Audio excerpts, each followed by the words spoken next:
다 같이 경건한 마음으로 9월 8일 주일 예배를 하나님께 드리겠습니다.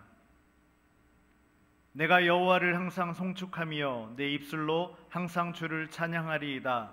내 영혼이 여호와를 자랑하리니 공고한 자들이 이를 듣고 기뻐하리로다. 나와 함께 여호와를 광대하시다 하며 함께 그의 이름을 높이세.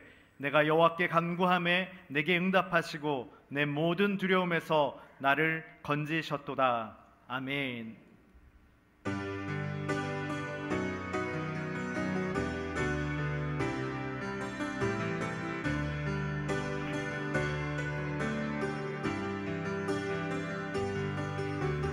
지존하신 주님 이름 앞에 모든 무릎 꿇고 다 경배해. 거룩하신 주님 보좌 앞에 엎드려 절하세.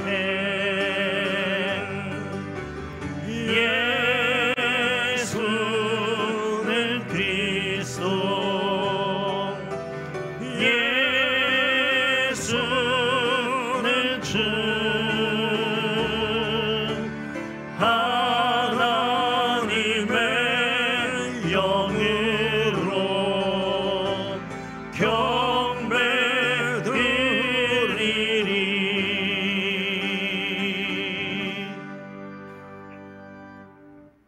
하나님 아버지, 9월을 허락하시고 한 주도 은혜 주셔서 예배하게 하심을 감사를 드립니다. 아버지의 긍휼하심으로 우리의 모든 죄악을 씻어주시고 신령과 진정으로 하나님을 예배할 수 있도록 인도하여 주시옵소서. 또한 모든 소망의 성도들에게 예배하는 선한 마음 허락하셔서 함께 나와 예배할 수 있기를 간절히 기도합니다. 또한 주변에 하나님을 알지 못하는 영혼들에게 관심을 갖게 하시고 그들을 품고 기도할 수 있는 우리의 마음이 될 수 있도록 주장하여 주시옵소서. 예배의 모든 순서를 통하여 하나님을 알아가는 시간 되게 하시고 우리의 영이 살찌워지고 견고히 서가는 그러한 시간 될 수 있도록 인도하여 주시옵소서. 말씀을 듣습니다. 경청하게 하시고 들은 말씀을 잘 생각하며 우리 삶으로 그 말씀을 드러내는 우리의 모두의 삶이 될 수 있도록 인도하여 주시옵소서.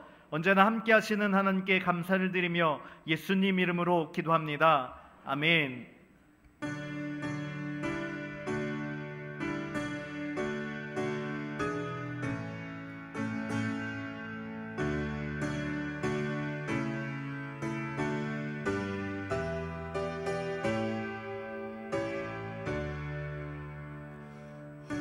하늘에 가득 찬 영광의 하나님, 온 땅에 충만한 존귀하신 하나님, 생명과 빛으로 지혜와 권능으로 언제나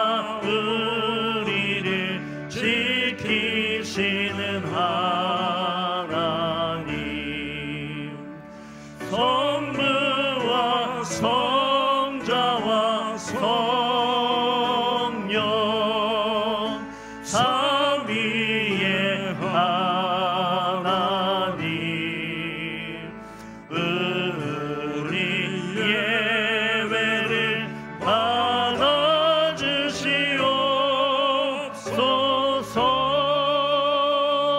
사랑이 넘치는 자비하신 하나님, 은혜가 풍성한 구원의 하나님, 자매의 심령에 평안을 주시옵고 죄악과 허물을 용서하여 주소서.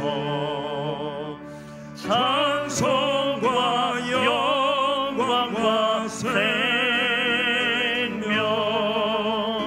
구원의 하나님, 우리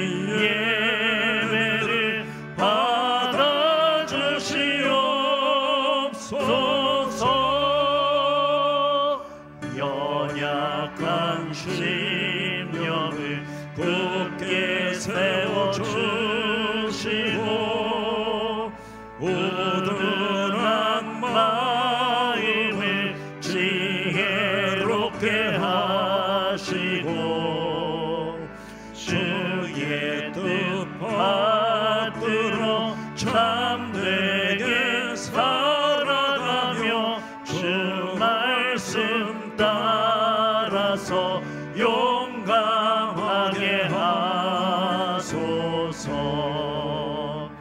권능과 지혜와 사랑 은혜의 하나님 우리 예배를 받아주시옵소서. 주 앞에 나올 때 우리 마음 기쁘고 그 말씀 힘되어 새 희망이 솟는다. 고난도 슬픔도 이기게 하시옵고 영원에 인되어 살아가게 하소서. 우리의 자랑과 기쁨 생명의 하나님 우리 예배를 받아주시옵소서.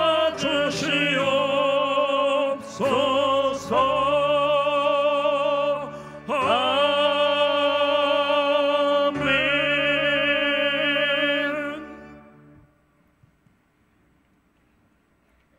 나는 전능하신 아버지 하나님 천지의 창조주를 믿습니다. 나는 그의 유일하신 아들 우리 주 예수 그리스도를 믿습니다. 그는 성령으로 잉태되어 동정녀 마리아에게서 나시고 본디오 빌라도에게 고난을 받아 십자가에 못 박혀 죽으시고 장사된 지 사흘 만에 죽은 자 가운데서 다시 살아나셨으며 하늘에 오르시어 전능하신 아버지 하나님 우편에 앉아 계시다가 거기로부터 살아있는 자와 죽은 자를 심판하러 오십니다. 나는 성령을 믿으며 거룩한 공교회와 성도의 교제와 죄를 용서받는 것과 몸의 부활과 영생을 믿습니다. 아멘.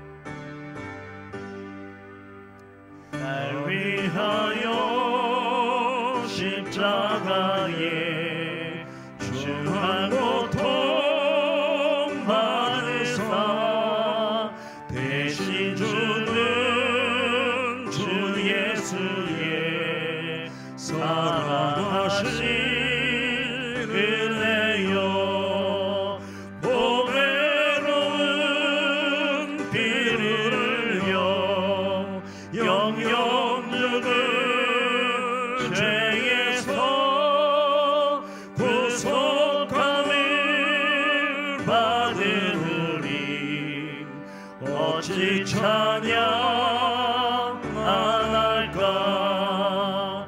예수 안에 있는 우리 한량없이 즐겁고 주 성령의 위로함이 마음속에 차도다. 천국 음악 소리 같은 은혜로운 그 말씀 끊임없이 듣는 우리 어찌 찬양 안 할까.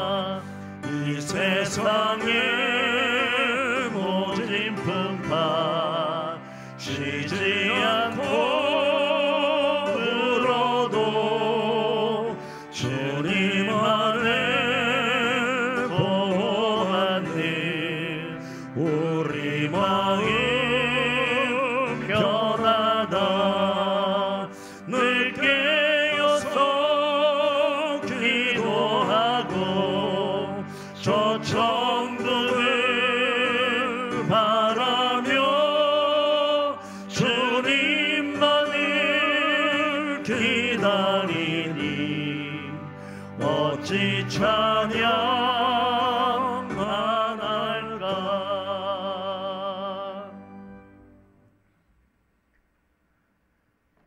사랑과 은혜가 풍성하신 아버지 하나님, 오늘도 저희를 하나님 품 안에 불러 모아주시고 이 예배로 인도하여 주시니 감사드립니다. 아멘. 새롭게 변화하는 계절 속에서 저희의 마음도 새롭게 하시는 하나님의 크신 은혜를 찬양하오니 이 시간 우리의 심령이 성령으로 충만하게 하여 주시옵소서. 하나님께서 베푸신 9월 한 달도 하나님의 보호하심과 은혜로 가득 채워주시기를 기도합니다. 하나님, 말씀을 따라 살아가지 못하고 세속적인 욕망과 탐심에 빠져 하나님의 뜻을 잊어버렸던 연약한 저희를 불쌍히 여겨 주시옵소서. 이 시간 저희의 모든 죄와 허물을 하나님 앞에 내려놓습니다. 용서하여 주시옵소서. 아멘. 저희의 길을 밝히시는 등불이 되시는 하나님을 의지하며 날마다 하나님의 뜻 안에서 새로운 소망을 품고 살아가는 저희가 되게 하여 주시옵소서. 아멘. 매일매일 하나님 앞에서 새로운 결심과 다짐으로 살아가며 하나님께서 주신 비전을 바라보며 살아갈 수 있도록 인도하여 주시옵소서. 인생의 참된 목자이신 아버지 하나님, 기도하며 간과없기는 지구촌의 환경 오염에 의한 기후변화와 전쟁과 종교적 갈등, 그리고 국제물가의 상승 등의 여러 요인으로 인하여 지구촌 곳곳에서 난민이 기하급수적으로 늘어나는 원인을 제공하고 있으며, 거기에 여러 나라의 내전과 최근의 전쟁으로 세계 식량 문제는 더욱 심각한 수준에 가고 있습니다. 하나님, 긍휼하심과 자비를 간구하오니 지구촌 곳곳에 굶주림의 고통 가운데 있는 이들에게 일용할 양식을 제공하여 주시옵소서. 아멘. 굶주림의 문제가 되는 가뭄과 홍수 등의 재해를 해결할 수 있도록 은혜를 주시고, 전쟁과 다툼의 문제를 해결할 수 있도록 평화가 이루어지도록 간섭하여 주시옵소서. 또한 식량이 풍부한 지역은 유통 과정에서 버려지는 음식이 없도록 잘 관리되어 빈곤 지역에 제공할 수 있는 방법을 찾아 지혜롭게 해결할 수 있도록 도와주시옵소서. 국제적 정세를 바라보며 오직 하나님의 은혜만이 살 소망임을 고백하오니 하나님, 이 지구촌을 불쌍히 여겨주시고 함께하여 주시옵소서. 이 나라 이 민족을 사랑하시는 하나님, 이 땅에 하나님의 사랑과 평화가 넘치게 하시고 대통령과 의정자들이 하나님을 경외하며 하나님의 지혜로 이 나라를 올바로 이끌어갈 수 있도록 인도하여 주시옵소서. 이 나라가 하나님의 손에 있음을 고백합니다.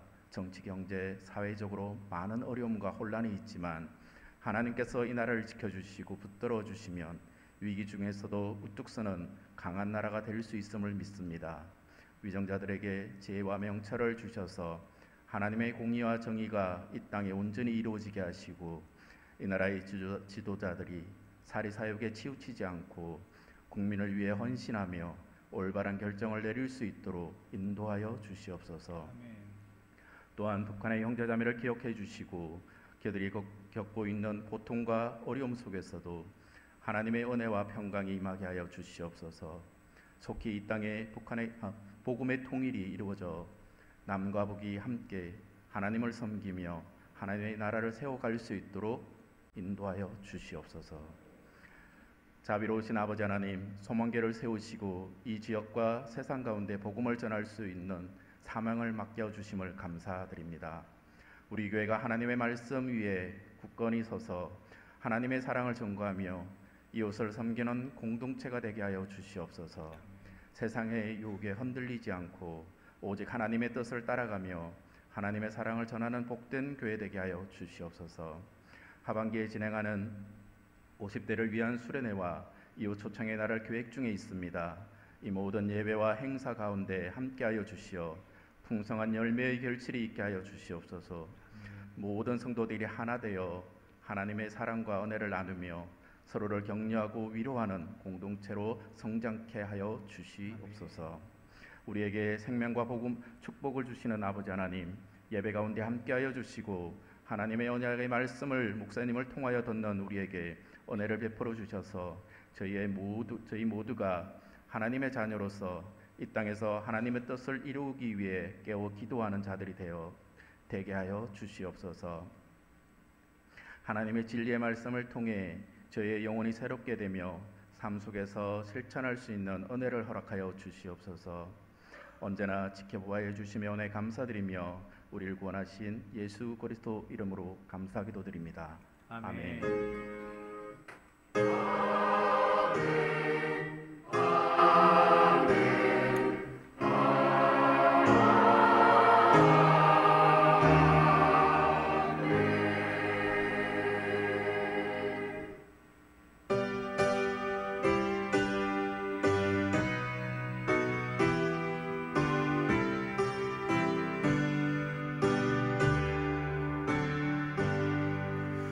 내 임금 예수 내 주여 주 은혜에 감격하여 한없는 감사 찬송을 내 주님 앞에 드리오며 내 마음과 정성 다하여 늘 기뻐하며 살리라. 은혜가 풍성하신 하나님, 우리에게 많은 것들을 허락하시고 그것을 내 것으로 여기지 않고 하나님의 것으로 여겨 예물을 드리게 하심에 감사를 드립니다. 하나님께 드리는 각양의 헌금을 기쁘게 받아 주시옵소서. 드린 손길들에게 풍족히 채우시는 복을 허락하시고 하나님의 공급하심에 부족함 없음을 고백하는 그런 모든 삶 되게 하여 주시옵소서. 드려진 헌금이 쓰이는 곳에 하나님 나라가 확장되며 하나님의 영광이 드러나게 하여 주시고 이를 위하여 관리하는 자나 쓰는 자 모두에게 지혜를 허락하여 주시옵소서. 언제나 우리가 청지기임을 잊지 않게 하시고 하나님의 뜻과 하나님의 영광을 생각하며 살아가는 우리 모두의 삶이 되도록 인도하여 주시옵소서. 우리의 모든 것 되시는 예수님 이름으로 기도합니다. 아멘.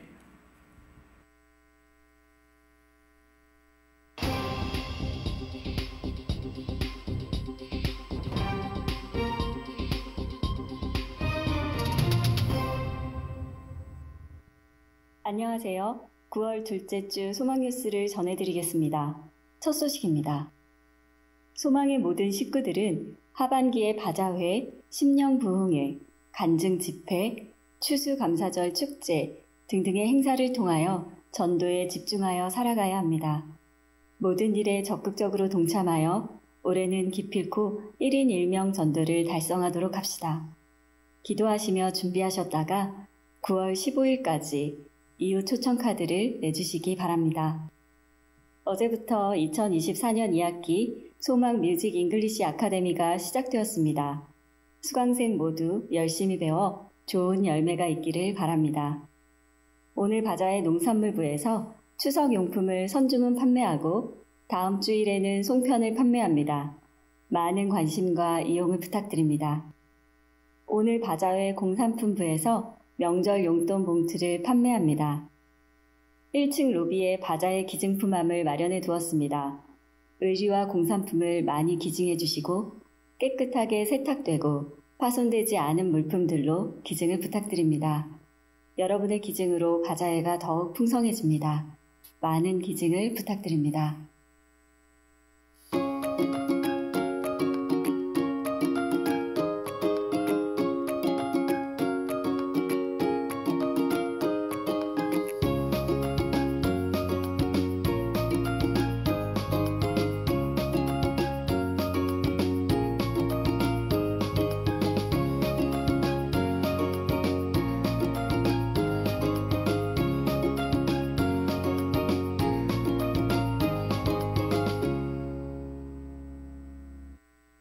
(2024년) 소망교회 전교인이 함께 만드는 단 한 권의 필사 성경을 제작하고자 합니다. 성경 범위를 나눠서 한마음으로 필사하고 추수감사주일에 예배 중 봉헌식을 하겠습니다. 하나님의 말씀을 기록하며 은혜를 누리는 기회가 되시기 바랍니다. 9월 1일부터 9월 15일까지 1층 게시판을 신청해 주시고 펜과 필사용지는 9월 15일부터 사무실에서 받아가셔서 필사 후에 10월 13일까지 제출해 주시기 바랍니다. 50대 수련회가 9월 21일에 있습니다. 이번 주말까지 각 교구 담당자에게 신청해 주시기 바랍니다. 내일부터 3일간 본교단 총회가 평창 하나리조트에서 열립니다. 은혜롭게 잘 마칠 수 있도록 기도해 주시기 바랍니다. 인도자와 구역장을 임명합니다. 대방 1구역의 박성미 권사님, 대방 2구역의 인정순 권사님을 인도자로, 풍림 3구역의 김정숙 집사님을 구역장으로 임명합니다. 안식월에 연구한 히브리서 강해가 출간되었습니다. 많은 사람들의 신앙에 유익이 되기를 바랍니다. 다시 기도의 자리로 100엔 200 운동을 시작합니다. 새벽을 깨우는 하나님의 자녀 100명, 밤이 가도록 몸부림치는 금요 기도의 군사 200명이 되시기 바랍니다. 중직자들이 모범을 보이시면 좋겠습니다.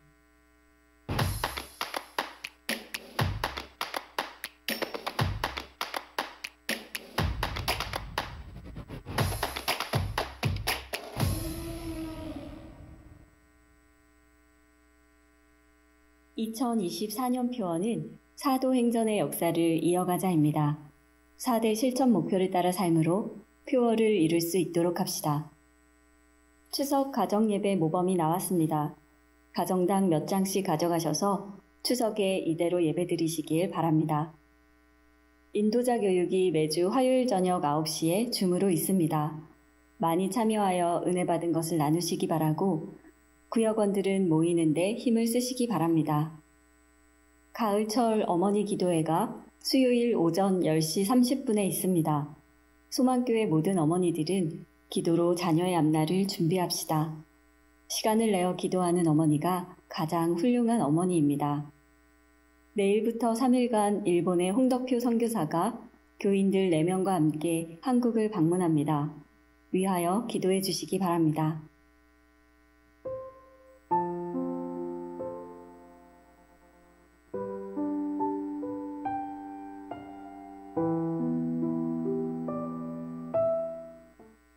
오늘 하루도 예배 가운데 큰 은혜 받으시고 삶의 자리에서 복음을 전하는 자들이 되길 소망합니다. 감사합니다.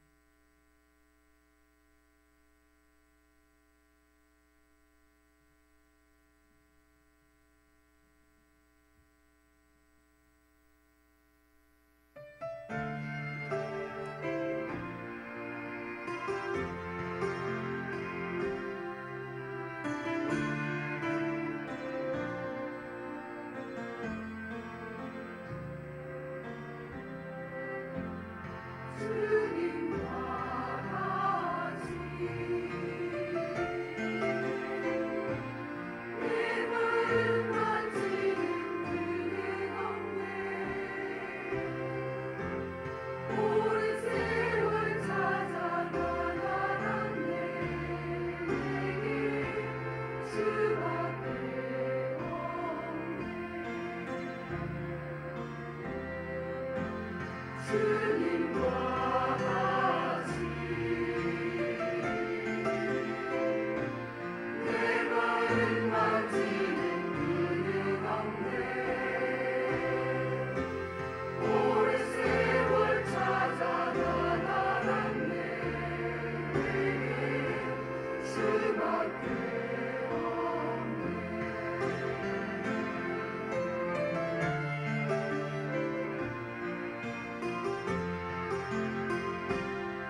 여러분들 그 주보 안쪽에 보시면 칼럼란이 있습니다.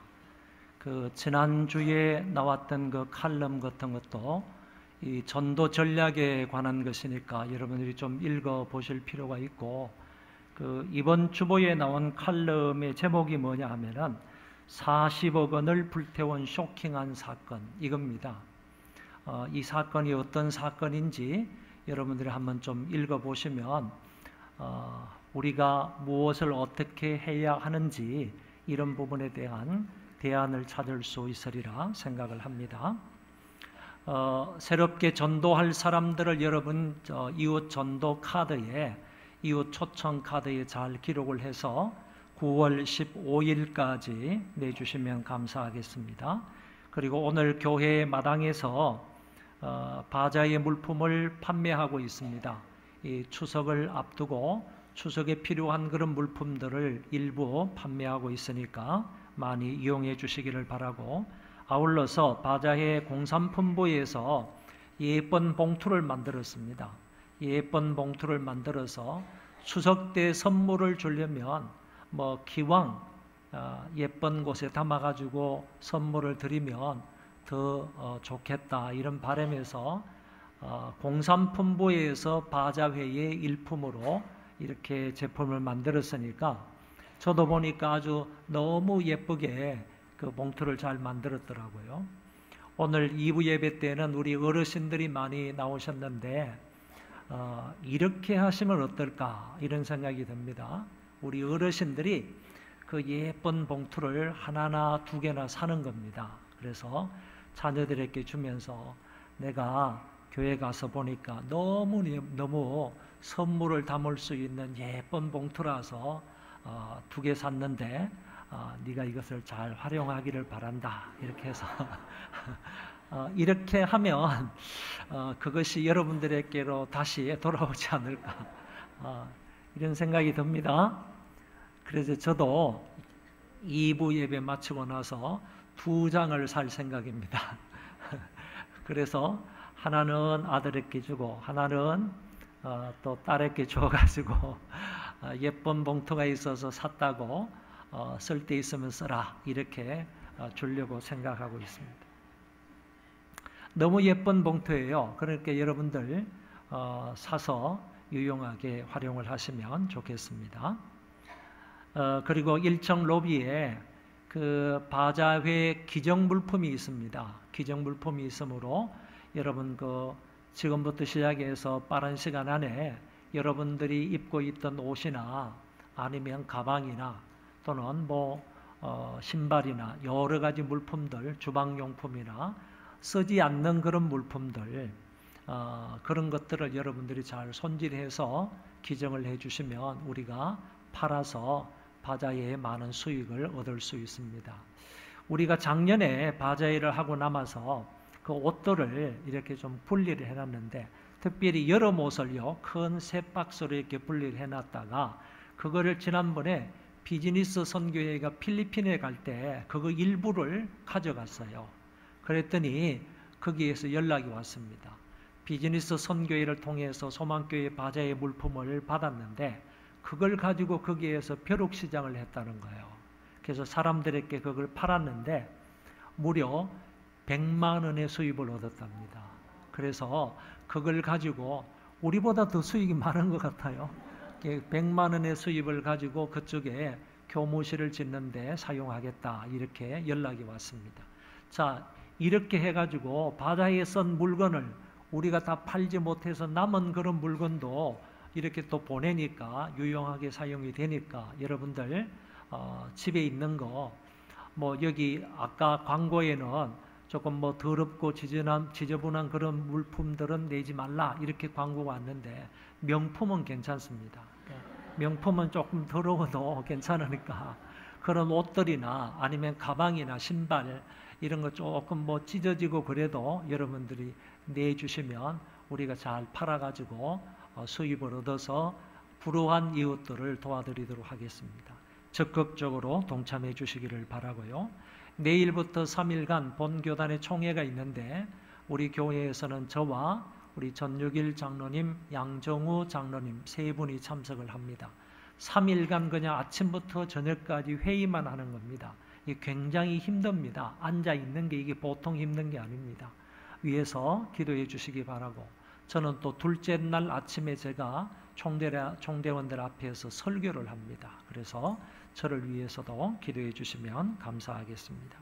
안식월에 연구한 거 히브리서 강해가 나왔습니다. 지난 금요일 날 출간이 되었는데 이거를 꼭 필요하다, 내가 한번 꼭 읽어봐야 되겠다, 나에게는 꼭 필요한 책이다 이렇게 생각되시는 분만 제 방에 들리셔서 하나 가져가시면 되겠습니다. 갖다 놓고 그냥 꼽아둘 사람은 말고 내가 이거를 꼭 읽어봐야 되겠다 하시는 분이 계시면 제 방에 오셔서 한 권을 가져가시면 되겠습니다. 우리 노지연 집사님 둘째 딸을 출산했는데 보시면 축하해 주시기 바라고, 신은정 권사님의 모친이 소천하셔서 내일 발인을 하게 됩니다. 권사님을 위해서도 기도 많이 해주시고 위로해 주시면 감사하겠습니다. 하나님 말씀 보겠습니다. 사도행전 19장 1절부터 20절인데 제가 1절부터 7절까지만 봉독해 드리겠습니다. 19장 1절부터 7절까지 읽어 드리겠습니다. 아볼로가 고린도에 있을 때에 바울이 윗지방으로 다녀 에베소에 와서 어떤 제자들을 만나 이르되 너희가 믿을 때에 성령을 받았느냐? 이르되 아니라 우리는 성령의 계심도 듣지 못하였느라. 바울이 이르되 그러면 너희가 무슨 세례를 받았느냐? 대답하되 요한의 세례니라.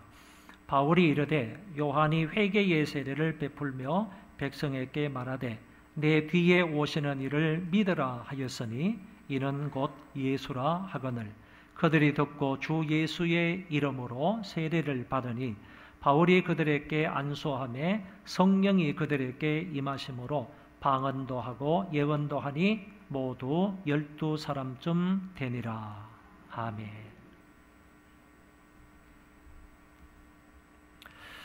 바울의 전도 여행 중 에베소에서 가장 오랫동안 머물면서 전도를 했습니다.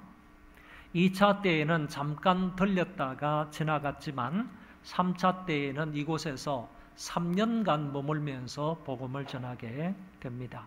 그래서 에베소에서 바울이 복음을 전하는 것을 통하여 아시아 전역에 있는 사람들이 하나님의 말씀을 들었다, 이렇게 성경은 기록하고 있습니다. 오늘 본문의 말씀은 크게 한 3가지로 나눌 수가 있는데, 먼저 바울이 에베소의 어떤 제자들에게 세례를 주고 그들을 위해 안수함으로 성령을 받게 되는 사건이 기술되어 있습니다. 또한 회당과 두란노 서원에서 2년이 넘도록 하나님 나라를 강론하신 부분이 기록되어져 있습니다. 이것뿐만 아니라 바울이 놀라운 능력을 행함으로 에베소 전역에 주의 말씀이 힘있게 흥왕하는 그런 모습을 기술하고 있습니다. 그래서 이 3가지 사항을 순서대로 한번 살펴보도록 하겠습니다.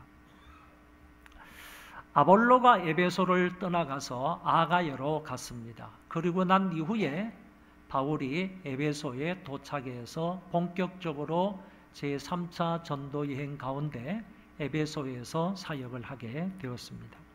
이 에베소는 당시 로마의 통치하에 있던 아시아주의 수도로 에게해 해안이 있는 해변 도시입니다. 소아시아 최대의 무역 중심지로 굉장히 번화한 도시였고 문화예술도 매우 많이 발달된 도시였습니다.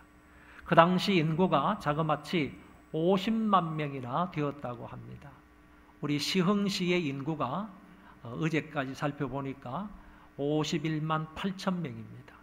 51만 8천 명인데 2000년 전에 에베소의 인구가 50만 명이라고 하니까 그 도시가 얼마나 번창한 도시였는가 하는 점을 알게 됩니다. 그리고 이곳에는 아데미라는 그런 우상이, 굉장히 큰 우상이 성행하고 있었고, 뿐만 아니라 7대 유물 중에 하나가 들어가는 굉장히 큰 웅장한 극장도 있었던 것을 알 수가 있습니다. 바울은 이곳에 오랫동안 머물면서 이 지역을 복음화하는 것을 볼 수 있습니다.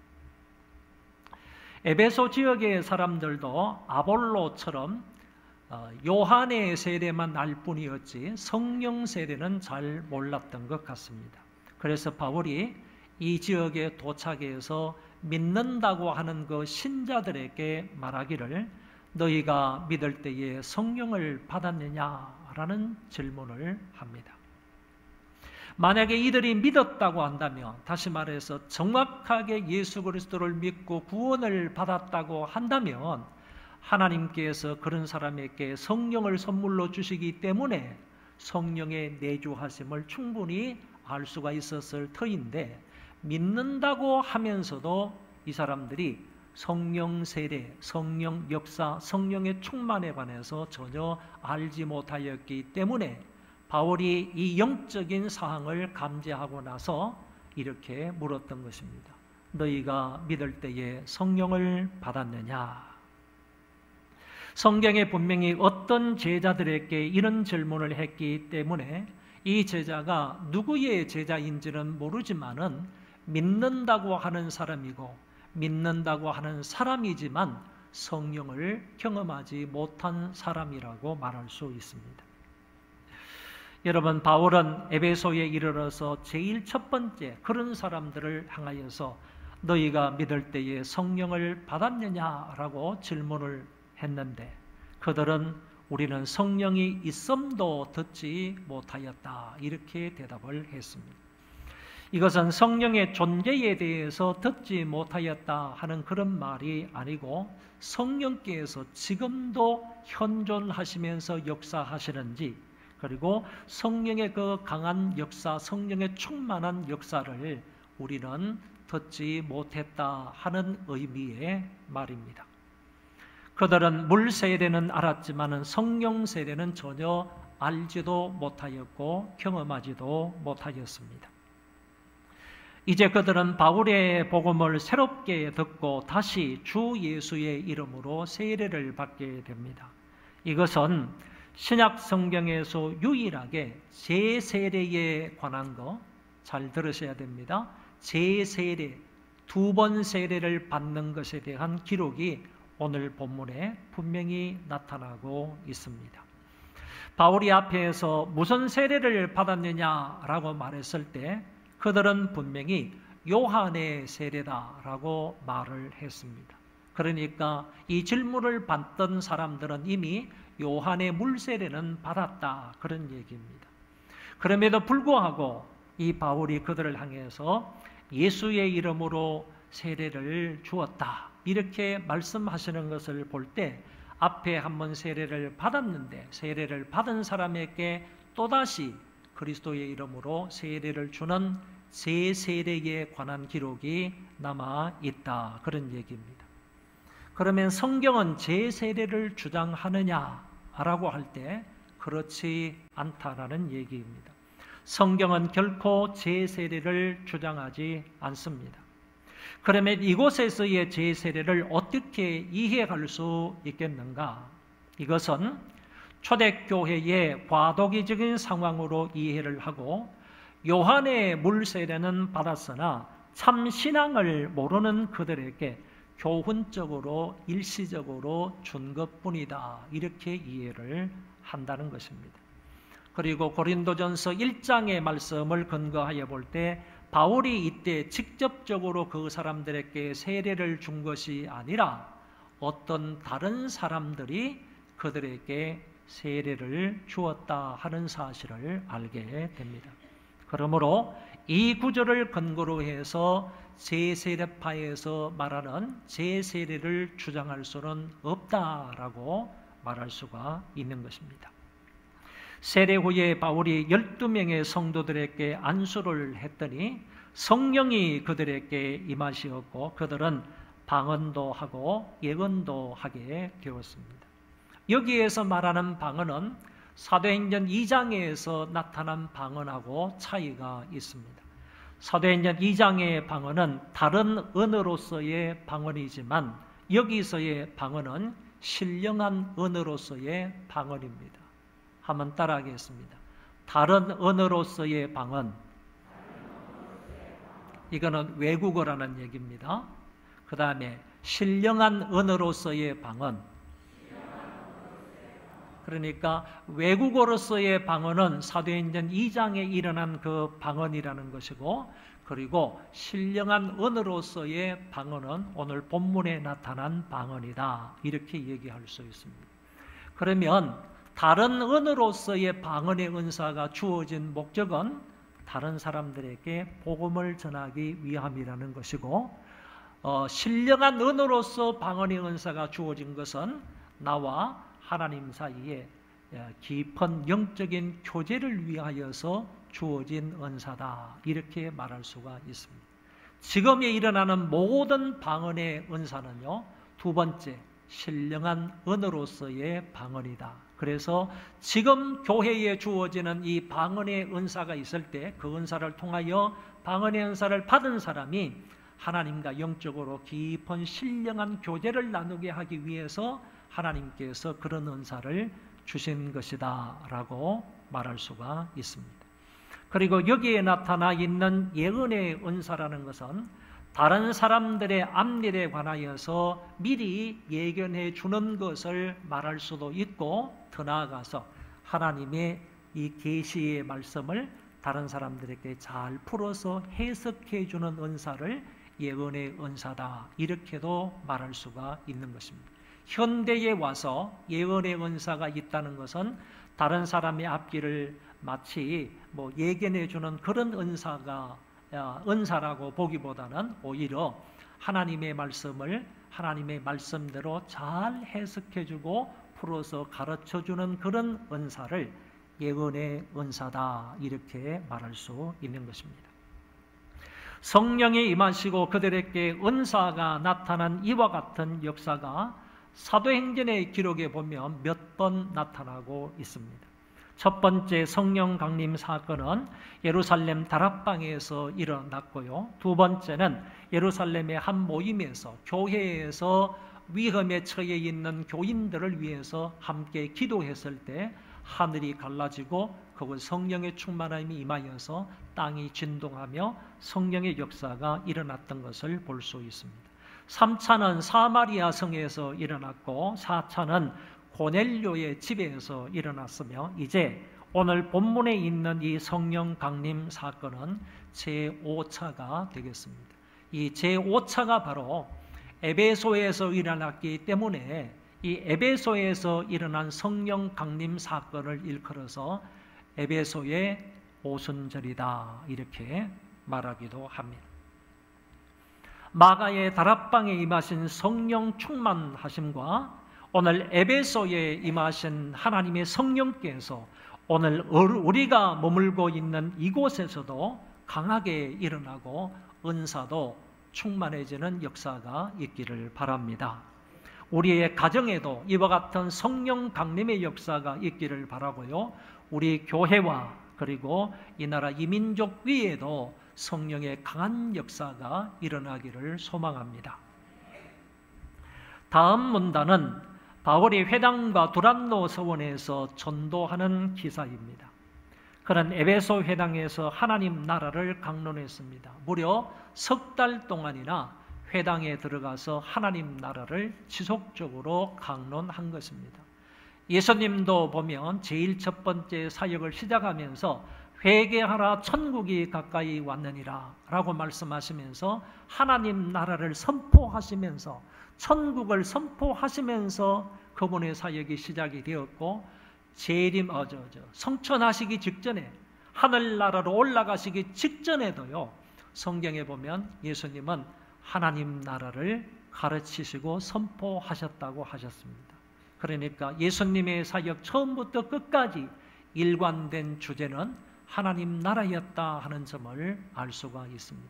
오늘 바울이 예수님의 그 모습을 본받아서 여기 에베소 회당에 들어가서 3개월 동안 연속적으로 하나님의 나라, 하나님의 나라, 하나님의 나라에 관하여서 아주 집중적으로 강론했음을 알게 됩니다. 3개월 동안 열심히 하나님 나라를 가르쳤는데도 불구하고 어떤 사람들은 마음이 굳어서 순종하지 않았고 무리 앞에서 이 도를 비방하기도 했습니다. 물론 영적으로 유익을 얻거나 신앙이 굳건해진 그런 사람들도 있었겠지만, 그런 사람보다는 마음이 완고하고 마음을 닫아버리고 하나님 나라의 복음을 받아들이지 않는 완악한 그런 사람들이 더 많았다라는 사실입니다. 기대했던 효과가 별로 없이 3개월 동안의 회당 선교가 있었습니다. 그래서 바울은 그들을 떠나서 이제 두란노 서원으로 옮겨서 강론을 하기 시작합니다. 여러분 성경을 읽어보면 두란노 서원이라는 말이 몇 번 나오는데, 두란노 서원이다 하는 이 말은, 두란노는 이름, 사람 이름인 거예요. 사람 이름. 그 사람이 강의하는 장소, 그 사람이 주로 강론하는 장소를 서원이라 이렇게 말하기 때문에 두란노 서원은 두란노라는 사람이 어떤 것을 강론하는 장소를 일컬어서 두란노 서원이라고 말하고 있습니다. 지금도 가면 그 유적이 아주 웅장하게 남아있는데, 전체 대리석으로 되어 있고 막 돌 기둥으로 되어 있는 3층 정도의 건물, 아주 굉장히 웅장하고 큰 건물이 지금도 남아 있습니다. 이곳에 가가지고 사도 바울이 이제 복음을 전하게 되었다. 이곳에서는 보통 오전 11시부터 시작해서 오후 4시까지는 그 주위에 있는 공적인 업무를 보는 사람이나 아니면 사적인 회사를 다니는 사람은 휴식 시간인 거예요. 오전 11시부터 시작해서 오후 4시까지 상당히 긴 시간이죠. 이 시간까지는 그들이 점심을 먹고 휴식을 하는 시간이었는데, 이 시간대에 다른 사람들이 이 장소 일부분을 빌려가지고 사용을 한다는 겁니다. 그래서 다른 사람들도 만약에 내가 어떤 철학을 강의하고 싶다 그러면 이 두란노라는 사람에게 가가지고 몇 월 며칠 날 몇 시부터 몇 시까지 요 A라는 장소를 내가 좀 쓰고 싶으니까 허락을 해달라. 그러면 거기에서 계약을 맺고 허락을 받아서 그 시간에는 그 장소에서 자기가 자기의 철학을 강론할 수 있게 되는 것입니다. 이렇게 해서 바울도 오전 11시부터 오후 4시까지 이 시간을 활용을 해서 한 장소를 이제 할애를 받아가지고 이 사람이 집중적으로 그곳에서 하나님 말씀을 강론하기 시작을 했는데, 무려 2년 동안 그렇게 하는 겁니다. 2년 동안 에베소 두란노 서원에서 하나님의 말씀을 강론하게 되었다. 그런 다른 사람들은 식사를 하는 시간입니다. 다른 사람은 오침을 즐기는 시간입니다. 낮잠을 자는 그런 시간이었습니다. 그럼에도 불구하고 바울은요, 이제 기독교에 입문한 사람들, 이제 예수 그리스도의 제자라고 말하는 그런 사람들을 시간대에 불러 모아서 하나님 나라, 하나님 말씀을 가르쳐 주게 되었다. 그런 얘기입니다. 이것뿐만 아니라 바울은 에베소를 본부로 해가지고요, 그 윗지방으로 올라가서 전도하기도 하고 아랫지방으로 그리고 동쪽 지방으로 가가지고 전도하게 되었던 겁니다. 그러니까 사도 바울이 에베소에서 3차 전도여행 기간 전체 5년이었는데 에베소에서 3년 동안 있으면서 에베소에만 전도한 것이 아니라 에베소에 붙어있는 여러 지역에 북쪽, 남쪽, 동쪽까지 해가지고 여러 지역을 다니면서 복음을 전해서 교회를 세우게 되는 모습을 볼 수가 있습니다. 그래서 성경은 이렇게 말하고 있는 겁니다. 이때 바울이 에베소에서 복음을 전한 결과요, 아시아 전역에 있는 사람들이, 그 사람이 유대인이든 헬라인이든 아시아 전역에 있는 사람들이 다 바울을 통하여 복음을 들었다, 이렇게 얘기하는 겁니다. 조금 과장된 표현이기는 하겠지만은 아시아권에 있는 그의 모든 사람들이 바울이 에베소에서 전도하는 이 복음을 들었다 하는 점을 성경은 분명히 전해주고 있습니다. 여러분, 지도를 하나 보여드릴 테니까 한번 보시면 좋겠습니다. 자, 에베소 중간쯤에, 지도 왼쪽 중간쯤에 에베소가 있지 않습니까? 여기에 본부를 두고 3년 동안 선교 사역을 하는 겁니다. 그래서 위쪽으로 올라가 가지고요, 서머나 교회가 생겼죠. 버가모 교회가 생겼죠. 아래쪽으로 내려오면 그 밀레도라는 데가 있잖아요. 밀레도 지역에도 이미 이제 뭐 교회가 세워졌다고 봐요.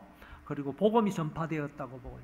오른쪽으로 가다 보면요, 위쪽에 사데라든지 빌라델비아라든지 히에라볼리라든지 그 다음에 골로세라든지 뭐 라우디게아, 이런 교회들이 생겨나게 된 거예요. 이게 바울의 3차 전도 여행의 결과거든요.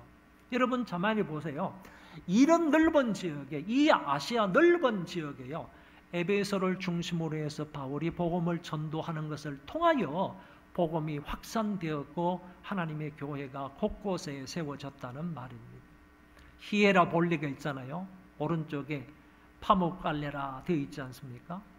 세계적으로 피부병에 걸린 사람들이요, 이 파묵갈레로 몰리는 거예요. 이게 노천온천입니다.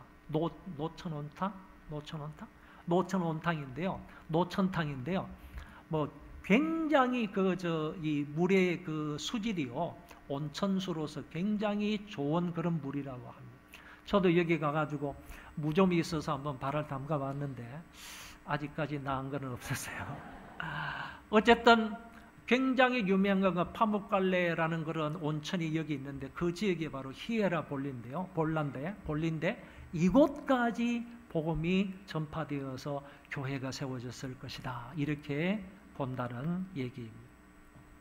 그 다음 문단으로 넘어가서요, 바울은 이런 지역을 다니면서 또는 이 에베소 지역에서 복음만 전파한 것이 아니라는 거예요. 예수 그리스도의 이름으로 놀라운 그런 치유의 역사를 일으킵니다. 병자를 낫게 하고요, 그리고 귀신들을 쫓아내는 이런 이적의 역사도 그를 통해서 일어나게 된 것입니다. 성경을 보면요, 심지어 사람들이 바울의 몸에서 손수건이나 앞치마를 가져다가 병든 사람에게 얹으면 그 병이 떠나고 악귀도 나갔다, 이렇게 되어 있습니다. 여러분, 바울 자신이 예수 이름으로 그 치유를 했던 역사가 기록이 되어 있고요, 예수 이름으로 귀신을 쫓아낸 그런 축사의 이적도 나타난 것이 분명히 기록되어져 있습니다. 바울의 몸은 하나이지 않습니까? 많은 병자들이 있을 때, 바울 주변에 병자들이나 악기 들린 사람이 있었을 뿐만 아니라 멀리 떨어져 있는 동네도 있으니까요, 바울이 가지고 있던 앞치마나요, 바울이 왜 앞치마를 가지고 있었는지는 모르겠어요. 이 바울이 가지고 있는 앞치마와 이런 손수건을 다른 동네 사람들이 가져가는 거예요. 그래서 가져가서 병자 위에 이렇게 이 손수건을 얹으면요, 그 사람이 거기에서 낫는다는 거예요. 그리고 이 앞치마를 갖다가 거기에 가면 더러운 귀신 들린 사람이 그냥 막 거품을 흘리면서 나가더라는 거예요. 이거는요, 원격 치유입니다. 원격 치유. 원격 치유의 역사가 일어나는 거예요. 여러분, 원격 치유의 역사뿐만 아니라 이거는 시공간을 초월한 역사예요. 장소가 멀리 떨어져 있어도 바울은 여기 있지만은 손수건이 가는 그곳에 역사가 일어나는 거예요. 앞치마가 가는 그곳에 역사가 일어나는 거예요. 시간이 달라도 상관이 없습니다. 바울이 잠자는 시간에도 이것을 가져다가 다른 사람에게 종처 위에 얹으면 병이 낫는다는 거예요. 이거는 시공간을 초월한 원격 치유의 역사가요, 사방팔방에서 일어나게 된 것입니다. 이런 놀라운 역사가 에베소에서 일어나게 되었습니다. 여러분, 손수건에 희한한 능력이 있는 것 아니죠, 그렇죠? 앞치마에 능력이 있는 것 아닙니다. 이 능력은 바울에게서 난 것도 아니죠. 이것은 하나님께서 그분을 통하여서 역사하신 것입니다. 이런 매개체를 통하여 하나님 아버지께서 친히 역사하신 것입니다. 이런 역사가 일어나게 되니까요, 어떤 마술하는 사람들이, 특별히 유대의 한 제사장인 스게아의 7 아들이요, 이 얘기를 들었어요. 그리고 이 사건을 본 거야. 희한한 능력이 일어나는 것을 보니까 마술하는 사람이 아무리 자기가 신기한 마술을 보여도 저 사람의 능력하고는 다르거든요. 저 사람처럼 할 수가 없거든요. 그래서 이 사람이 바울을 흉내내는 겁니다. 스게아의 7 아들입니다. 이 사람들이 제사장이라고 그랬어요. 이 사람들이 가가지고 바울이 말하는 예수 그리스도의 이름으로 명하노니 더러운 귀신아 나가라, 이렇게 말하는 거죠. 자기는 예수를 믿지도 않으면서 예수님의 그 능력의 이름을 도용하는 거예요. 도용하는 거예요. 악용하는 거예요. 바울이 말했던 예수 그리스도의 이름으로 명하노니 더러운 귀신아 나가라. 그러니까 오히려 거기 붙어있던 귀신이요, 자기에게 달라들어가지고 상해를 입히면서요, 해를 입히면서 이 사람이 너무 놀래가지고 그 귀신이 자기에게 덮어서가지고요, 너무 놀래니까 옷을 막 다 벗어 던지고 맨몸으로 알몸으로 막 도망가는 이런 그 웃지 못할 사건이 있었지 않습니까? 이런 일이 거기에 일어났다는 거예요. 여러분, 유대인들은 마술을 행할 수가 없어요. 유대인들이 만약에 마술사가 되면요, 그 사람은 돌에 맞아 죽어요. 성경의 마술사들은요, 유대인 가운데서 하나님을 믿는 사람들 가운데서 마술을 행한다 그러면 주위에 있는 사람들이 돌로 가지고 그 사람을 쳐 죽이게 돼 있어요. 그런데 이 사람은 제사장의 아들들이에요. 제사장의 아들이에요. 유대의 한 제사장의 7 아들이에요. 7 아들이에요. 이 사람들이 마술을 행하는 게 가능합니까? 해도 되는 겁니까? 그래서요, 유명한 역사가인 요세푸스라는 사람이 제사장의 가문을 쭉 가지고 있어요. 그 계보를 다 가지고 있어요. 그래서 아론 대제사장으로부터 그의 큰 아들이 나중에 대제사장이 되는 거고, 나머지 모든 형제들은 제사장이 되는 거잖아요. 이 가계를 쭉 다 살펴보니까 스게아의 7 아들이라 그랬으니까 스게아는 분명히 제사장인 것 아니에요? 그리고 제사장의 아들들이 제사장이 되는 거니까 보니까 가문에 이름이 없는 거예요. 없는 거예요. 그래서 이 사람이 그냥 가짜로 이런 간판을 붙여놓고 마술사 행위를 한 것 같다, 이렇게 볼 수가 있겠습니다. 스게아의 7 아들이 결국에는 이와 같은 웃지 못할 사건이 거기에 나타난 것을 성경은 기록해 주고 있습니다. 여러분, 예수의 그 이름은 그를 신실하게 믿는 자들에게 주어지는 능력의 이름인 줄 믿습니다. 불신자가 자기의 욕심을 채우는 수단으로서 그 이름을 사용할 수가 없는 거예요. 우리는 예수 그 이름을 부름으로 구원을 받았습니다.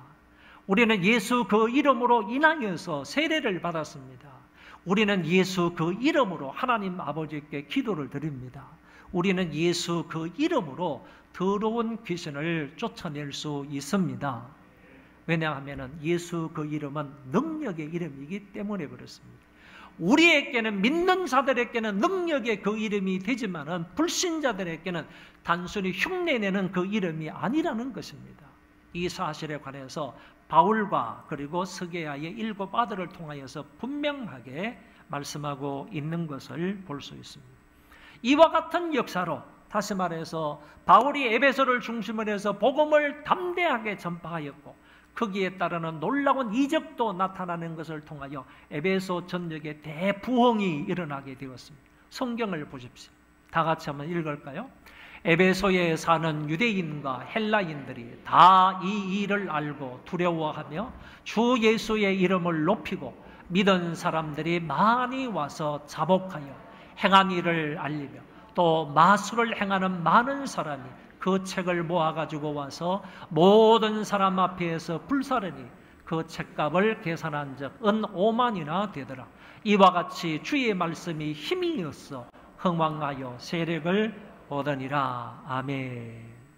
여러분 보세요.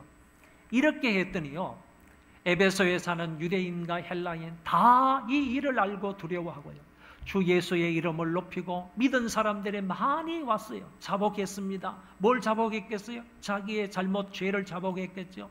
그리고 행한 일을 알립니다. 그리고 마술을 행하는 많은 사람들이요, 이런 역사를 보고 이런 역사를 경험하고 두 눈으로 확인을 하고요, 자기들이 사용했던 그 마술책들을 전부 다 가지고 와가지고 사람 앞에서 불살랐더래요. 공개적으로 불살은 것입니다.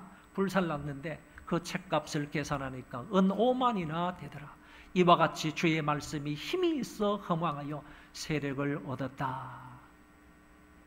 여러분, 대역사가요, 에베소에서 일어나게 된 것입니다.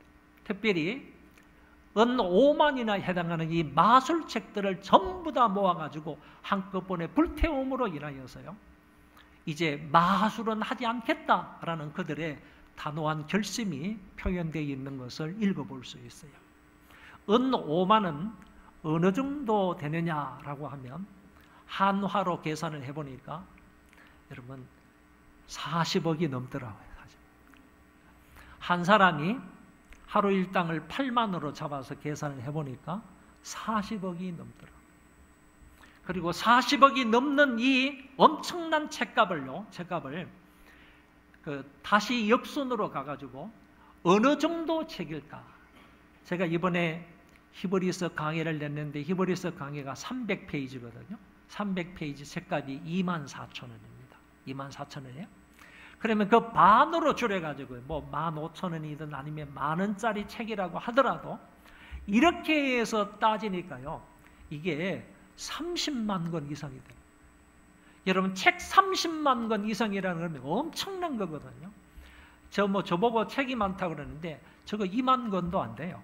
2만 권도 안 되는데 보통 대학교에 도서관을 세우려면 2만 권 이상이 기본이에요. 대학교 도서관을 세우려면 2만 권부터 출발을 한단 말이죠. 서울대학교 도서관은 100만 권이 넘어요. 세계적으로 유명한 유니사라는 데가 있는데 그 유니사의 도서관은요 200만 권이 넘어요. 그리고 알렉산드리아 도서관 가서 보세요. 알렉산드리아 도서관은요 그 도서를 수를 헤아릴 수가 없을 정도예요. 엄청난 그런 도서가 거기 있는데 여러분, 이 당시 에베소에 마술을 하는 사람들의 그 책들을 다 모아온 것이 책값이 은 5만이라고 그랬으면요 5만은 한 드라크마가요 1인 노동자의 품값이에요. 1인 노동. 그러면 5만 일을 줘야 되는 거죠. 이 5만 일을 하루에 그 1드라크마, 한 드라크마를 줘가지고 그 품삯을 주면요 5만 일을 줄 수가 있다는 거예요. 5만 일요. 5만 일은요 연수로 계산하면 137년이에요. 137년에다가요 8 곱하기 하고 365일, 1년에 365일이니까 한번 계산해서 한번 해보세요. 40억이 넘어요. 40억이 넘어. 이런 것을 한꺼번에 태우는 거예요.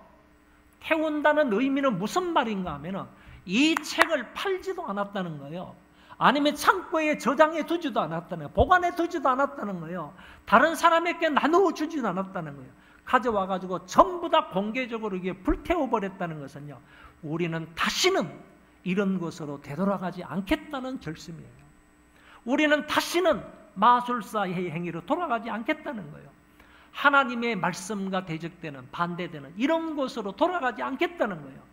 그걸 태움으로 인하여서요, 이제 우리는 예수 그리스도만 믿고 예수 그리스도 중심으로 살아가겠다 하는 그런 의지적인 결단이라고 볼 수가 있는 거예요. 포기할 거는 과감하게 완전히 포기하고요, 다시는 과거로 돌아가지 아니하고 그리스도와 함께 삶을 살겠다, 이런 강한 의지의 결단이 바로 불로 태워버리는 겁니다. 시간 관계상 제가 한 가지만 여러분들에게 예를 들어서 설명을 드리고 설교를 마치고자 합니다. 우리 교단의 한 선배 목사님이 서울시 우이동에서 산밑에서 교회를 개척해서 목회를 하셨어요. 목회를 잘 하셨습니다. 교회도 많이 부흥이 되었고요. 그 다음에 복지관도 크게 지어가지고 사회에 유익을 주는 그런 아름다운 교회가 되었습니다. 그런데 그 교회 예배당이 있는데 그 앞길에서 길이 있는데 그 길을 따라서 조금만 산 쪽으로 올라가면 암자가 하나 있답니다. 암자가 있었는데 그 암자에 주지 스님이 비군입니다. 여자 성녀를 가리켜서 비군이라고 그러잖아요.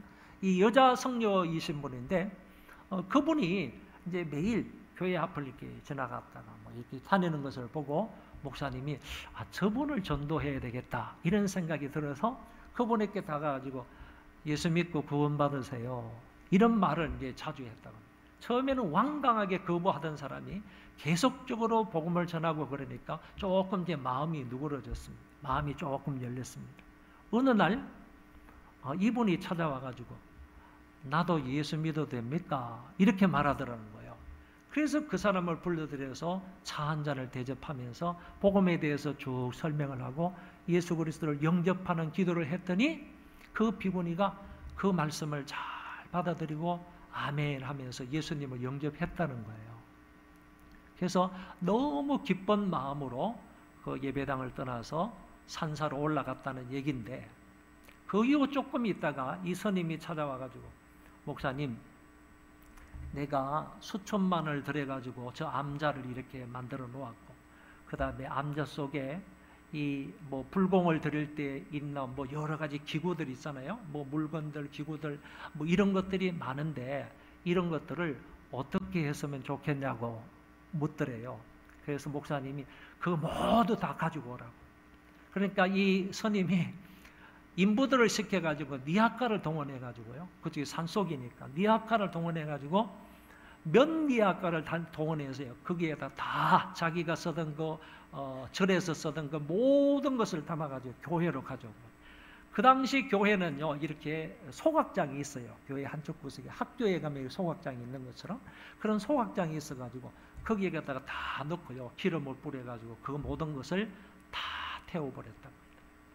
수천만 원 되는 그 절에서 사용하는 자기가 주지 스님이니까 그 주지가 사용하는 모든 불교와 관계되어 있는 것을 다 가지고 한꺼번에 불태워서 다 없애버려요. 그 이 스님이 이제 뭐 그때는 스님이 아니고 성도죠. 이 사람이 참 시원섭섭하다고 얘기를 하는. 한편으로는 시원하고요. 한편으로는 조금 섭섭하다 하는 말씀을 하셨다는데 그 이후로 그 비구니는 그 우이제일교회에서 신앙생활을 잘 했다는 얘기입니다.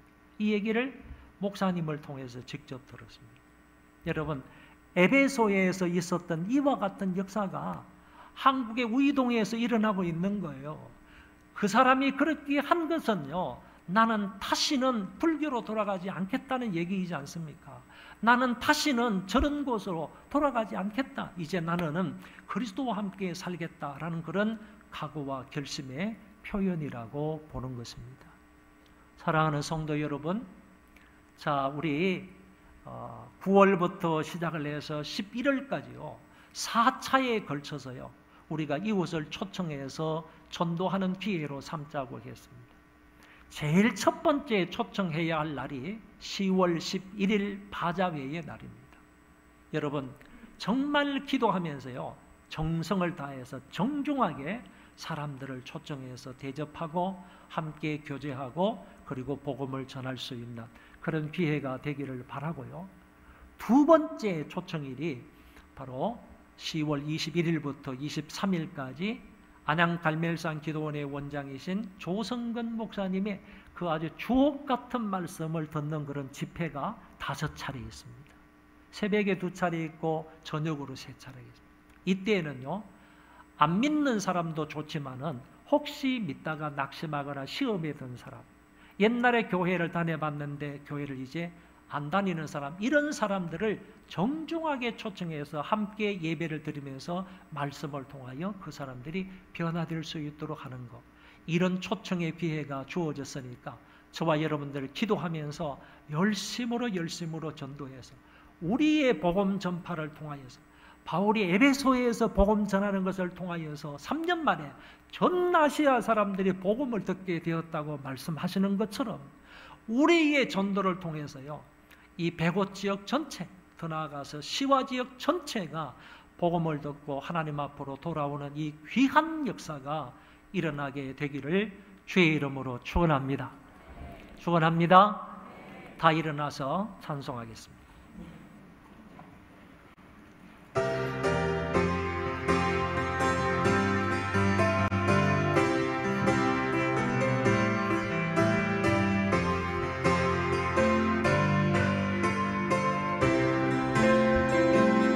복음 들고 산을 넘는 자들의 발길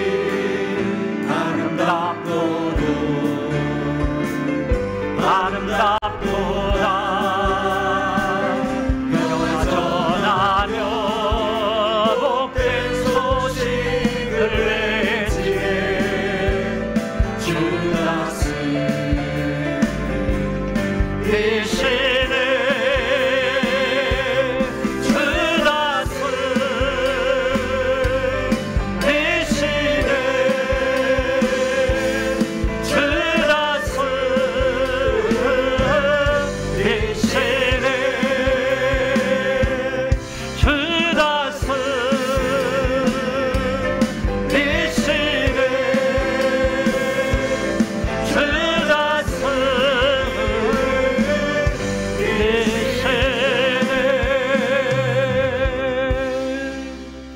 여호와께서 너에게 복을 주시고 여호와께서 너를 지키시기를 원하며 여호와께서 너를 향하여 그 얼굴을 뜨사 은혜와 평강 주시기를 원하노라.